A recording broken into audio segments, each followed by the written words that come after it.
años no declaraba a esa persona como criminal. Sin embargo, hoy en día lo hace. ¿Y qué más puede hacer el mundo sino ver cómo este poder cambia las leyes? Y el inmigrante ahora es un criminal. Y es que, ¿qué nos dice la Biblia, hermanos? Que el pueblo de Dios es inmigrante. Y que la descendencia de Jacob fue inmigrante en Egipto. Y que no eran criminales, sino todo lo contrario. Era el faraón quien los tenía esclavizados, y a faraón le convenía tener a esos esclavos porque era mano de obra barata, pero al mismo tiempo los trataba como criminales, como si fueran sus prisioneros. Y esto se repite hoy en día al pie de la letra. Estados Unidos hace esto, que empieza a hablar como el faraón de Egipto, el gran dragón. Y ahora esta nación habla como dragón y decreta que los inmigrantes son criminales, de manera de que ni legaliza a los que ya están naturalizados en Estados Unidos y al mismo tiempo trata como criminales a los que recién llegan. Es tremendo. De esta manera mantiene a estas personas esclavizadas en esa nación y reciben un salario desigual, que no es similar al que recibiría un ciudadano estadounidense. Entonces uno supone que una nación cristiana debería tratar igualmente a todos sus habitantes, porque todos somos iguales ante la ley, pues ese es un principio cristiano. Sin embargo, Estados Unidos aparenta ser cristiano, pero ahora es un dragón, hermanos. Volvemos a la familia draconiana porque los gobernantes de Estados Unidos están rodeados por líderes religiosos. Ellos deberían advertir, deberían decirle a Donald Trump: lo que estás haciendo no es correcto. Mira que no puedes ahora decir que un inmigrante es criminal cuando hace 5 o 10 años o toda la vida jamás un inmigrante había sido visto como criminal, sobre todo cuando Estados Unidos es una nación que es hecha por inmigrantes. Entonces vemos, hermanos, que la familia draconiana se empieza a establecer de una manera tan exacta que la Iglesia Católica tiene una orden secreta llamada la Orden del Dragón. ¿No es impresionante cómo todo está a plena vista? Es que inclusive tienen una orden llamada Orden del Dragón, que supuestamente fue establecida para defender el cristianismo a punta de bala o a punta de espada, como en aquellas épocas. Algo totalmente anticristiano, sino más bien draconiano. Hermanos, ¿acaso nos olvidamos de ese telescopio que tiene el Vaticano en Tucson, Arizona, llamado Lucifer? Es tremendo. Ahora volviendo al tema de Stargate, siendo este Stargate un portal, uno podría decir también que es como una matriz, donde son engendrados los hijos de la familia draconiana, que son los hijos de la bestia, los hijos del Papa de Roma, que son engendrados por medio de la imagen de la bestia, y que va a llegar un punto en que van a tener su ADN totalmente modificado. La pregunta es: ¿cuándo será ese momento? No olvidemos en qué nación se ha descubierto la tecnología para modificar la genética del ser humano, y es en Estados Unidos. No solo fue en Estados Unidos que se descifró el genoma humano, sino que es ahí donde se inventó la tecnología llamada CRISPR-Cas9, que puede modificar el genoma humano. Ahí, en Estados Unidos. Por eso este tema se pone muy interesante, porque vemos que ninguna religión cristiana acepta o reconoce que en los días de Noé hubo modificación genética. ¿Será por eso que no pueden explicarle al presidente Trump que ese proyecto Stargate, que pretende recopilar el ADN de cada ser humano, no es un proyecto cristiano, porque nos revela la modificación genética y es algo que, pues, según la palabra de Dios, es una señal del fin del mundo? No es una señal de que vamos a una era dorada, es una señal de que hemos llegado al fin del fin.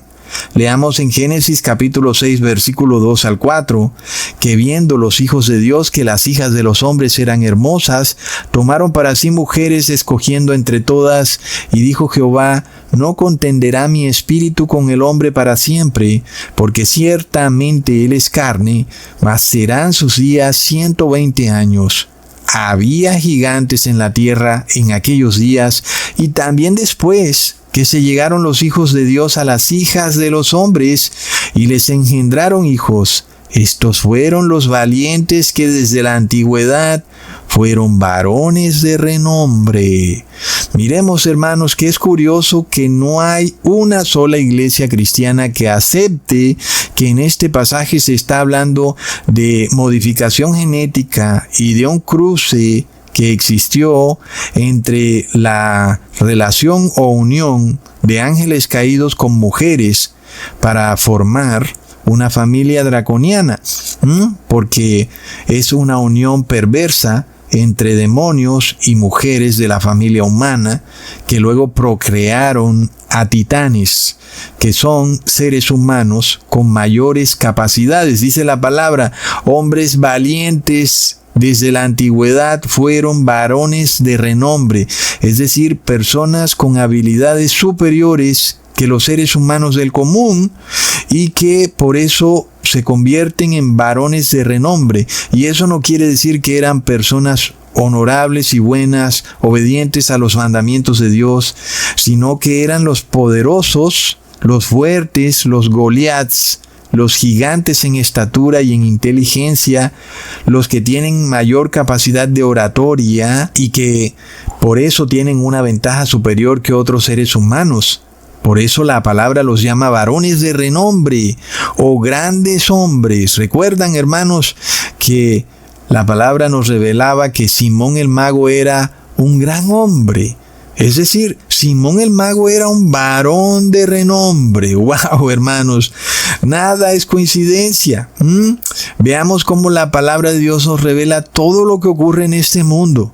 Sin embargo, es curioso que las religiones cristianas no quieran aceptar que sí hubo modificación genética en el mundo antediluviano. Inclusive la iglesia adventista fervientemente niega que ocurrió este cruce entre ángeles caídos y mujeres de la familia humana en los tiempos de Noé, y que luego, como pues se podía ver que sí se podía dar un cruce genético, eso llevó a los moradores del mundo antediluviano a tratar de seguir buscando cruces genéticos para poder desarrollar y aumentar las habilidades y capacidades del ser humano. Sin embargo, Ecusatón les ha venido advirtiendo desde hace más de 8 años de que así fue como ocurrió la historia, porque lo podemos leer con nuestros propios ojos, de cómo hay un cruce genético entre ángeles caídos y mujeres, y que luego sigue una modificación genética que lleva a la corrupción de la carne humana.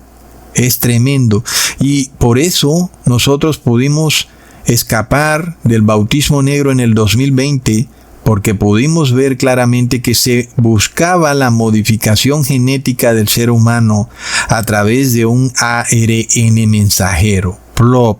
Ahora estamos aquí en el 2025 y muchos pensaban que esto ya había quedado en el pasado, como que las palabras de Ecusatón se habían vuelto letra muerta, y estamos de vuelta aquí en el 2025 y vemos de nuevo un proyecto que dice que será majestuoso, cuyo objetivo será apropiarse de tu ADN. ¿Y para qué lo querrán, verdad, hermanos? Pues ellos mismos lo han dicho. Quieren modificar tu ADN para hacerte libre de cánceres y tumores. ¡Qué lindo! ¡Qué bello! Ay, hermanos, es hermoso. No, ¿verdad? Sabemos que ellos quieren hacer otras cosas con nuestro ADN. Entonces, hermanos, viene otra vez la modificación genética y vamos de vuelta otra vez con el anuncio de ese proyecto titulado Stargate, y estamos en los días de Noé otra vez. Porque alguien dirá, no, que estábamos en los días de Noé, mira. Pues ya dejaron el tema del ARN mensajero, ahí lo tienes. Otra vez están con ese tema. No lo sueltan, hermanos. Vuelve y juega. Tal y como dijo Jesús, que su segunda venida sería como en los días de Noé. Recordemos las palabras de Jesús al inicio de la creación en Génesis capítulo 1, versículo 26 al 27. Entonces dijo Dios, hagamos al hombre a nuestra imagen, conforme a nuestra semejanza, y señoree en los peces del mar, en las aves de los cielos, en las bestias, en toda la tierra, y en todo animal que se arrastra sobre la tierra. Y creó Dios al hombre a su imagen de Dios lo creó, varón y hembra los creó. Miremos entonces, hermanos, que la estructura genética del ser humano es sagrada. ¿Ok? Porque es hecha a la imagen y semejanza de Dios. Aunque el demonio de alguna manera tergiversó el ADN humano para mantenerlo esclavizado al pecado, aún el ser humano no es hijo del demonio.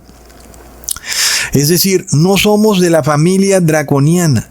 Solamente el ser humano es esclavo del demonio, esclavo del pecado, pero no es hijo del pecado. Es decir, el ser humano viola la ley de Dios por tendencia natural, porque fue esclavizado a la carne pecadora, pero podemos reconocer que lo que hacemos está mal. El ser humano tiene una conciencia, y esa conciencia le revela su mal forma de actuar. Esto es lo que nos hace humanos, es la familia humana.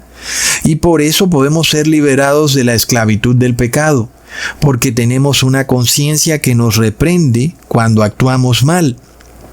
Y entonces, por eso, el ADN del ser humano puede ser restaurado por Dios a la imagen y semejanza de Dios, así como nos hizo en la creación. Y esta restauración genética fue la que vimos ocurrir con Jesús. Es decir, Jesús nos revela el camino a la restauración genética. Jesús pasó de ser un ser humano esclavizado por la carne y la sangre pecadora, aunque no vencido por ella porque él nunca pecó, pero sí esclavizado a ella porque su carne lo inducía al pecado.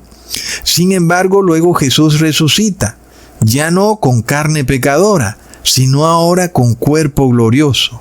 Es decir, que Jesús ya no tiene necesidad de sangre y ya no tiene carne. Pero hablando de carne pecadora, que es la carne de Adán. Ahora la carne de Jesús es divina, es un cuerpo glorioso. Y por eso entendemos que el ser humano no resucita como fantasma, resucita en cuerpo humano, pero con carne gloriosa. Leamos en 1 Corintios capítulo 15, versículo 50. Por esto te digo, hermanos, que la carne y la sangre no pueden heredar el reino de Dios, ni la corrupción hereda la incorrupción. Miremos entonces que cuando Jesús resucita, Él sigue reteniendo su cuerpo humano. Jesús sigue siendo de carne y hueso. Sin embargo, no tiene carne pecadora. Jesús tampoco es un fantasma. Jesús es un ser humano, pero restaurado a la imagen y semejanza de Dios. Leamos en Lucas capítulo 24, versículo 39. Mirad mis manos y mis pies, que yo mismo soy. Palpad y ved, porque un espíritu no tiene carne ni huesos, como veis que yo tengo. Las palabras de Jesús son tremendas, porque uno dice, ¿acaso un fantasma camina? Pero Jesús